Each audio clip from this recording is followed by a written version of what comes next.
반짝반짝 빛나는 책모닝 2004일차를 시작하겠습니다. 네, 2004일차입니다. 그죠? 오늘도 트렌드 코리아 364페이지예요. 그죠? 네, 곧 끝납니다. 한번 더 볼게요. 364페이지에 시설 활용형 1.5가구 모여 살아 더 편리해요. 네. 자율성은 지키고 외로움은 덜고 비용을 나누는 방식으로 가장 많이 선택받은 것이 코리빙 하우스나 쉐어 하우스다.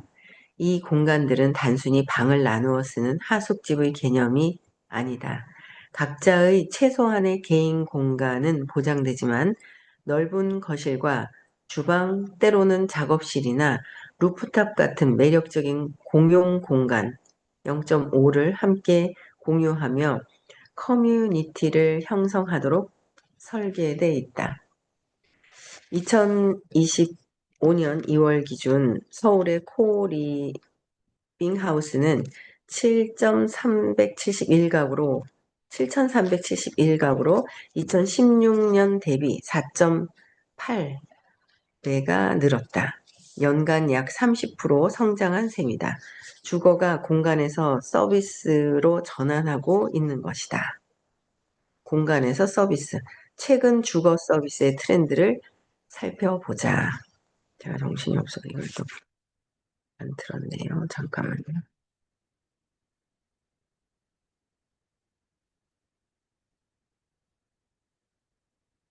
네. 그래서, 볼게. 먼저 공용의 영역이 커진다. 대기업이 운영하는 하이엔드 코리빙 하우스 에피소드의 경우 40제곱미터 이하 유닛의 중위 월세는 약 113만 원이다. 서울 평균 오피스텔 월세 대비 1.5배 정도의 고가다. 하지만 소비자 만족도는 높다. 공용 주방, 음, 헬스장, 그다음에 라운지, 코워킹 등 다양하게 사용할 수 있는 공용 서비스 덕분이다. 한 입주민은 공용 서비스 덕에 외부 시설을 이용하는 비용이 절반 수준으로 줄었다고 말했다. 외부의 사무실을 별도로 임차하면 부담이 크지만 코리빙 유상 공간은 외부 임차 대비 절반 수준이기 때문이다. 나아가 입주민과 비용을 부담하면 규모의 경제도 누릴 수 있다. 카카오톡 정산하기로 배달비를 바로 나누는 것과 같은 원리다. 1.5가구 FGD에 참여했던 셰어하우스 거주자는 캡슐 세제가 나눠쓰기 쉬워 만족도가 높다는 지극히 현실적인 경험담을 공유했다. 그렇네요. 하나를 사도 반 딱 나누면 캡슐이 편하네요. 그렇죠? 가로는 부람스러워 나누기는 좀 복잡한데. 그래서 실제로 유로모니터에 따르면 국내 캡슐 세제 시장은 2019년 156억 원에서 2024년 434억 원으로 178.2% 상승해 초솔로 가구의 수요를 반영하고 있다. 채소 단위로 분할하여 비용을 줄이는 제품이나 서비스에 대한 관심이 높아지고 있음을 보여준다. 앞서 언급한 독립지향형 1.5가구처럼 2인 가구 이상에서도 독립적 생활에 대한 신호가 커짐에 따라 아파트 선택에서도 공용시설이 중요한 기준이 되고 있다. 2024년 부동산 트렌드에 따르면 커뮤니티가 특화된 주택을 선호한다고 응답한 비율이 25%였으며 20%의 응답자가 주택 선택 요인으로 단지 내 커뮤니티 시설을 선택했다. 공용 라운지, 스터디룸, 피트니스, 게스트하우스의 완성도와 운영 품질이 실제 주택 구매 의사를 결정한다. 그렇죠? 다른 데 쓰는 것보다 여기서 이제 활용을 하면서 쓰는 게 훨씬 효과적이라는 거죠. 현실적으로 사는 거예요, 알차게. 네, 1과 2의 중간 지점, 1.5 가구의 1.5가구의 배경, 지금까지 설명한 1.5가구의 공통점은 혼자 살든 여럿이 살든 느슨하고 실용적인 연대를 추구함으로써 개인의 자율성은 유지하면서도 경제적, 심리적, 육체적, 시간적 부담을 완화하고자 한다는 것이다. 일종의 인간관계의 전략적 제휴다. 이런 현상이 트렌드로 자리 잡은 데는 어떠한 배경이 작용하고 있을까?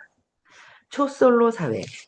첫째, 1.5 가구가 등장하는 가장 큰 이유는 초솔로 사회의 도래다. 통계청에 따르면 대한민국 전체 가구에서 1인 가구가 차지하는 비중은 이미 40%를 훌쩍 넘어섰다. 이는 단지 솔로가 많아졌다는 것 이상의 의미를 지닌다. 가치관이 극도로 개인주의화한 초솔로가 사회의 주류가 됐다는 것이다. 결혼과 출산은 더 이상 필수가 아닌 선택이 됐고 전통적인 가족 공동체와 지역 공동체는 빠르게 해체되고 있다. 대신 개인의 자유와 독립성이 그 어느 때보다 취향되는 시대가 열린 것이다. 그렇다면 초솔로 사회는 왜 심화되는가? 단순히 사람들의 가치관 문제가 아닌 사회, 경제적 압력이 중요한 동인으로 작용하고 있다는 견해가 유력하다. 다시 말해서 현대사회가 장시간의 고밀도 노동을 요구하기 때문이라는 것이다. 노벨 경제학자 수상자 클라우디아 골디는 이런 구조를 탐욕스러운 일자리라고 표현했다. 불규, 불규칙 근무나 부름이 오자마자 달려가야 하는 온콜 대응을 상수로 요구하는 일자리가 늘어났다는 것이다. 탐욕스러운 일자리가 늘어날수록 결혼과 동거는 미뤄진다. 서울대학교 사회복지학과 김수영 교수의 1인 가구 연구에 따르면 직업의 시간 구조가 혼인이나 동거에 영향을 준다고 한다. 교육, 공공산업은 규칙적 근무로 기혼 비율이 높은 반면 금융, 미디어, 문화, 지식 산업같이 시간 변동성이 큰 직군일수록 미혼 비중이 높게 나타나는 것을 봐도 알 수 있다. 사회 구조가 가구의 선택과 유형을 좌우하는 것이다. 하지만 이 완벽한 자유의 이면에는 짙은 그림자가 존재한다. 바로 고립의 심화다. 나라는 섬들이 끝없이 펼쳐진 초솔로 사회는 역설적으로 인간이 혼자서는 온전히 살아갈 수 없는 사회적 동물이라는 사실을 우리에게 다시금 일깨워준다. 결국 개인들은 완전한 고독의 한계를 절감하고 새로운 형태의 연결을 갈망하기 시작했다. 하지만 그렇다고 해서 과거의 전통적인 가족이 가졌던 무거운 의무와 책임감의 굴레로 되돌아가고 싶어 하지는 않는다. 정, 고독, 고립의 심화, 개인주의가 발달되면서 탐욕스러운 일자리, 그러나 고독의 심화가 또 있다. 고독은 고립된다는 거죠.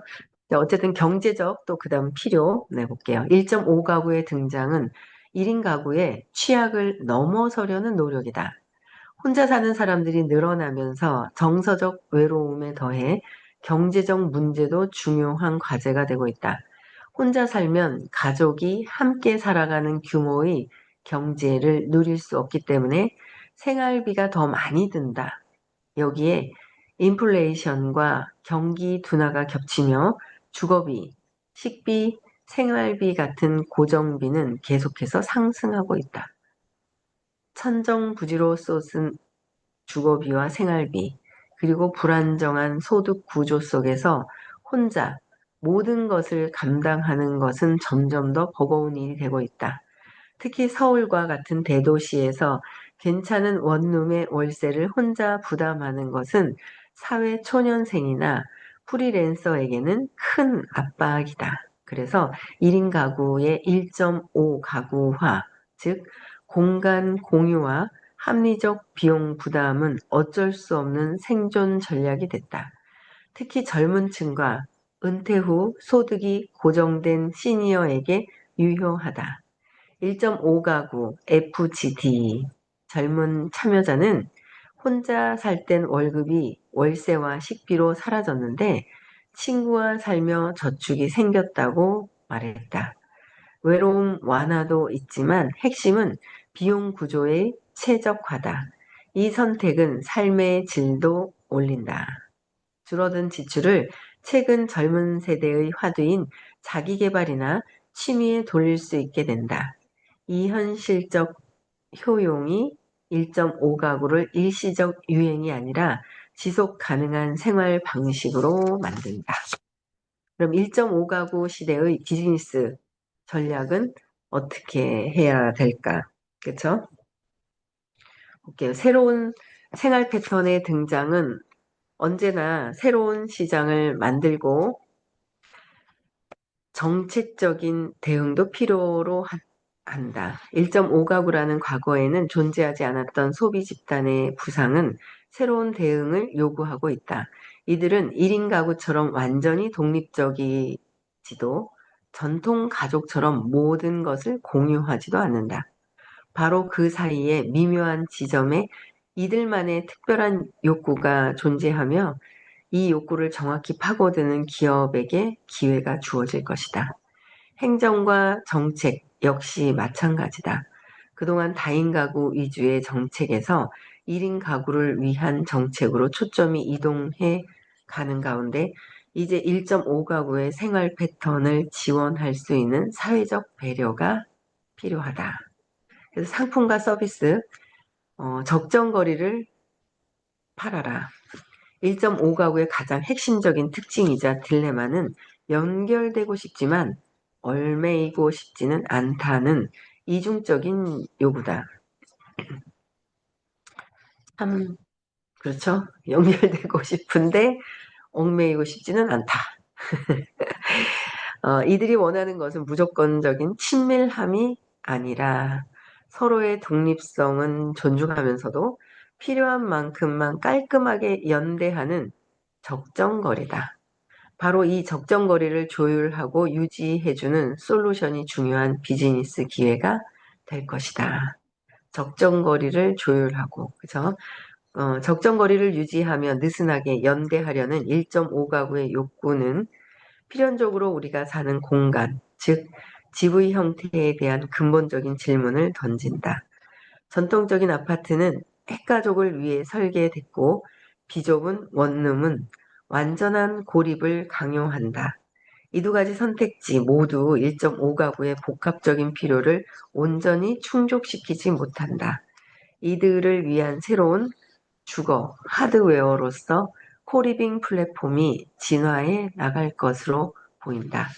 과거의 쉐어하우스가 단순히 방을 나누어 쓰는 경제적 측면만 초점을 맞춘 모델이었다면 진화된 코리빙 플랫폼은 개인의 독립 공간과 다채로운 커뮤니티 시설 그리고 생활 케어 서비스를 하나로 결합한 서비스로서의 주거 모델에 가깝다.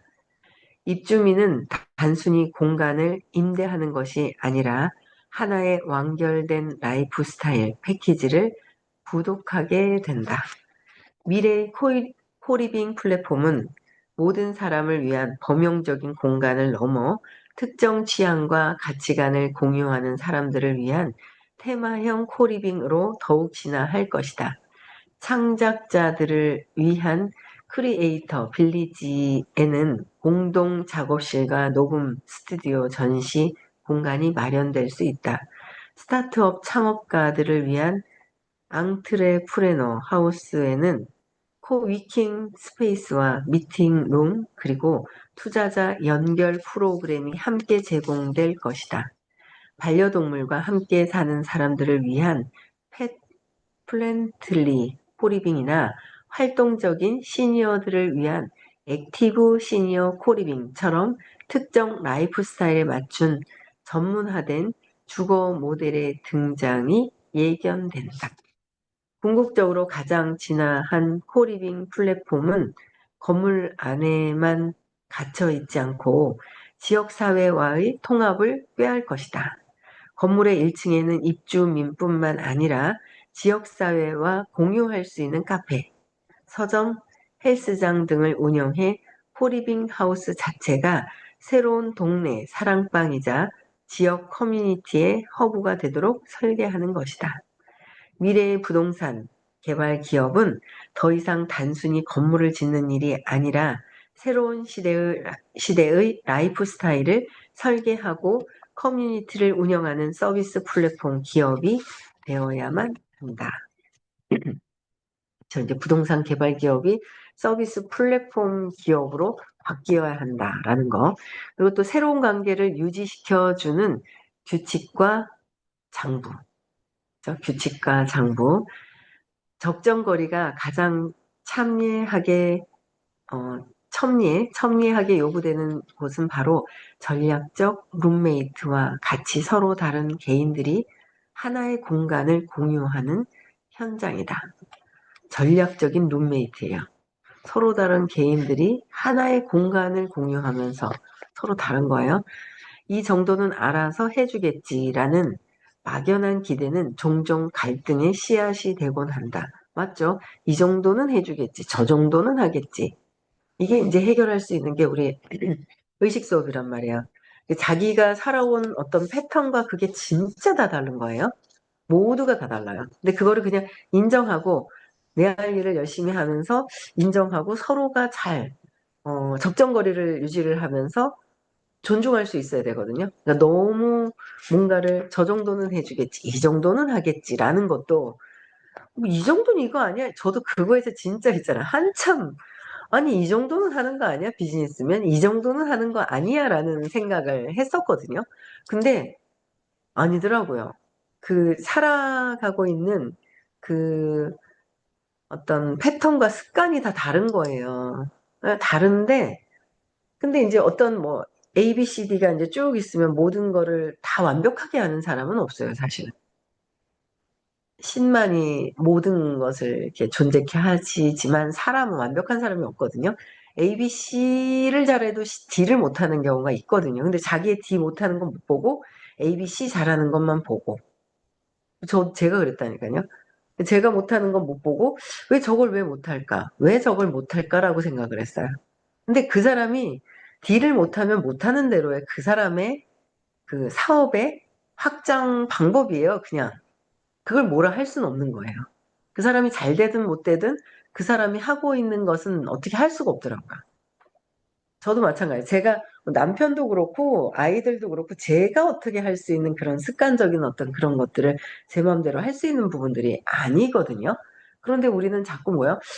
비즈니스라는 거로 이 정도는 하겠지라는 선을 가지고 보는 거예요.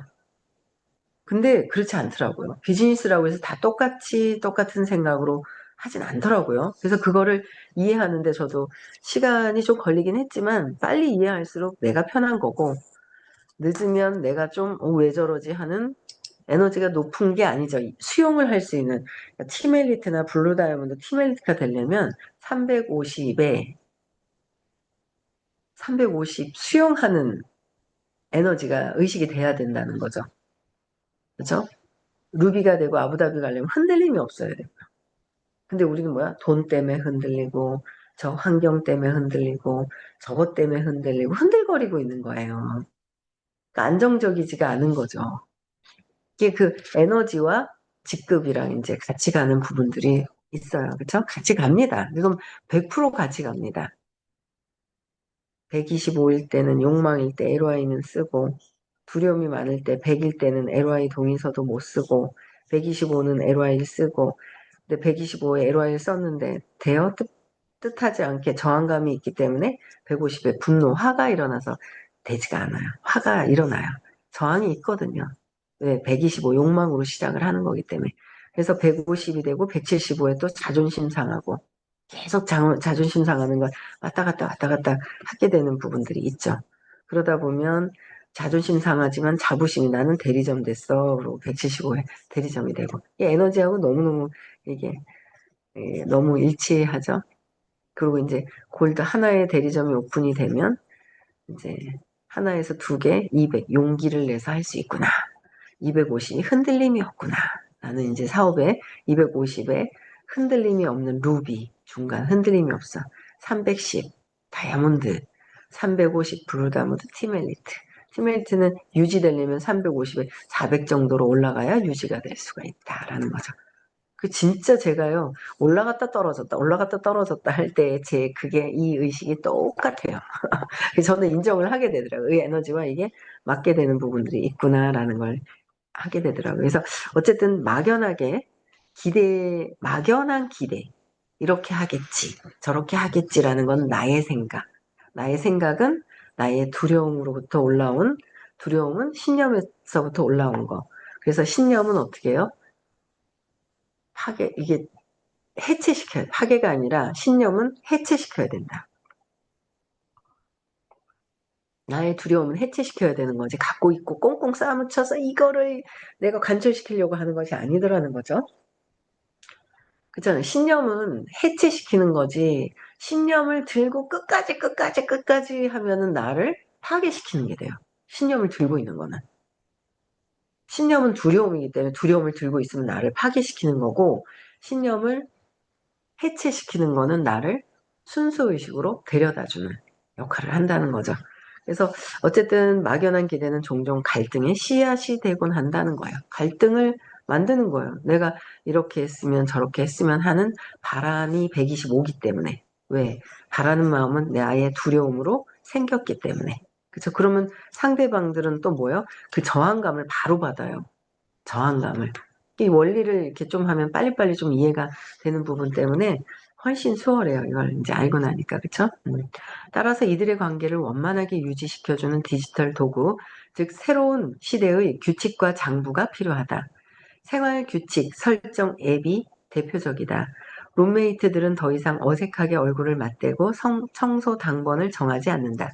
대신 앱을 통해 화장실 청소는 매주 토요일 오후 3시 A와 B가 격주로 담당 등과 같은 구체적인 생활 규칙을 함께 설정하고 동의한다. 앱은 정해진 시간에 푸시 알림으로 규칙을 상기시켜주고 갈등이 발생했을 때는 표준 중재안을 제시하며 감정적인 싸움을 막아주는 디지털 중재자 역할을 한다. 디지털 중재자. 우리도 이거 앱을 만들어야 되겠네요. 감정적인 싸움, 감정적인 것을 내세우지 않고 당신들이 해야 할 일은 이런 일입니다. 그냥 이거를 그냥 하면 됩니다. 옆에 있는 그게 그냥 내가 할 일을 꾸준히 하면서 뭐 합니다. 뭐가 이렇게 해놓으면 참 좋을 것 같네요. 각성시켜주는 부분들이. 예. 전통적인 가족 관계와는 다른 새로운 관계 맺음 방식에 대한 심리적, 정서적 가이드 역시 필요하다. 이러한 수요에 맞춰 관계 솔루션, 콘텐츠 시장이 빠르게 성장하고 있다. 전문 미디어에서는 이혼 후 성공적인 공동 양육을 위한 대화법 같은 콘텐츠들이 높은 인기를 끈다. 이 콘텐츠들은 1.5가구 구성원들이 겪는 현실적인 고민에 대한 사회적 처방전 역할을 하며 이들이 새로운 관계 속에서 길을 잃지 않도록 돕는다. 더 나아가 이러한 관계 갈등을 전문적으로 해결해주는 관계 재조정 상담 서비스도 새로운 비즈니스로 떠오를 것이다. 이는 더 이상 부부 상담에만 국한되지 않는다. 룸메이트 간의 갈등, 공동 육아 중인 이혼 부부 간의 의견 조율, 혹은 코리빙 하우스 내의 커뮤니티 문제 등을 전문적으로 중재하고 해결책을 제시하는 새로운 형태의 컨설팅 수요도 예견해 볼 수 있다. 이들은 관계의 문제를 애정의 시각이 아닌 시스템과 커뮤니케이션의 측면에서 접근하여 합리적인 해결책을 찾아준다. 관계의 문제를, 그죠? 관계의 문제를 애정이 아닌 시스템과 커뮤니케이션 측면에서 합리적인 해결을 해준다. 근데 이런 컨설팅 같은 경우에도 의식 수업이 굉장히 영향을 크게 미치는 부분들이 있는 거죠. 그렇죠? 네, 여기까지 하고요. 2005 1차는 내일 또 나갑니다. 372. 3월은 조금 지나기 전에 세계 미래 보고서 2050. 그쵸. 이거 보고 나가야죠. 네, 다음 요거 나갑니다. 네, 여기까지 하고요. 네, 어, 토요일 날 서울에 수업이 있고 다음 주는 부산에서 수업이 있고 치유사 지금 과정 등록을 또 받고 있고요. 치유사를 하면 똑같은 수업을 듣는데도 내 마음 자세, 내 의식이 벌써 틀리죠. 내가 어떻게 해야 되겠다라는 의식의 상태가 틀리기 때문에 어, 그 틀리죠. 그래서 나의 의식의 발전이 달라져요. 의식이 좀 달라진다라는 거죠. 그래서 많이들 등록하셔서 하시면 좋을 것 같고요. 그다음에 3월 22일 네, 아부다비 가신다고 결정하신 분들은 또 뭐 당연히 가시겠죠. 예, 또 초대자가 있으면 또 더 좋고요. 아니면 본인들이라도 오시면은 좋고요. 어쨌든 사회가 발전하고 달라지고 있기 때문에 거기서 내가 배우면서 듣는 거는 정말 빠짐없이 꼭꼭 해야만 내가 발전할 수가 있다라는 거야. 진짜 앞으로 사람이 엄청나게 많이 오겠더라고요. 제가 보니까 에이전트. 그쵸. 오픈 크루 때문에 굉장히 많은 사람들이 오는데 내가 어떤 준비를 하고 있느냐. 굉장히 쏟아집니다. 근데 내가 받을 준비가 되지 않으면 내가 소주잔을 들고서 쌀을 받고 있다면 다 튕겨나가죠. 내 그릇을 확장시키는 것. 교육을 반드시 참석을 해서 내 자세를 갖추는 게 굉장히 중요하더라고요. 사람이 엄청 쏟아져 나올 수 있습니다. 내가 다 담을 것 같죠? 아니요. 내 아이의 자세가 굉장히 중요합니다. 그래서 어떤 감정적인 거에서 벗어나서 내가 해야 될 일을 꾸준하게 했을 때 다 담을 수 있다라는 거죠. 예. 그래서 어쨌든 명상 이거 끝나고 명상 시간이 있습니다. 각성하고 내가 어떤 감정에 내가 휘말리고 있는지 다 나의 감정은 나의 느낌과 내 신념에서 올라오는 것이다. 그 신념은 내가 어릴 때 어떤 경험을 했고 어떤 사건에 의해서 신념이 올라오는 것이기 때문에 내 문제이다라는 거죠. 내 감정은 내가 해결해야 된다. 그래서 명상하시면서 내 감정이 어떻게 움직이고 나의 신념과 어떤 관계가 있는지 한번 잘 들여다보시는 시간이 되셨으면 좋겠습니다. 여기까지 하고요. 네, 음속을 해제시켜 주시고 네, 인사하고 마칠게요. 네, 시작.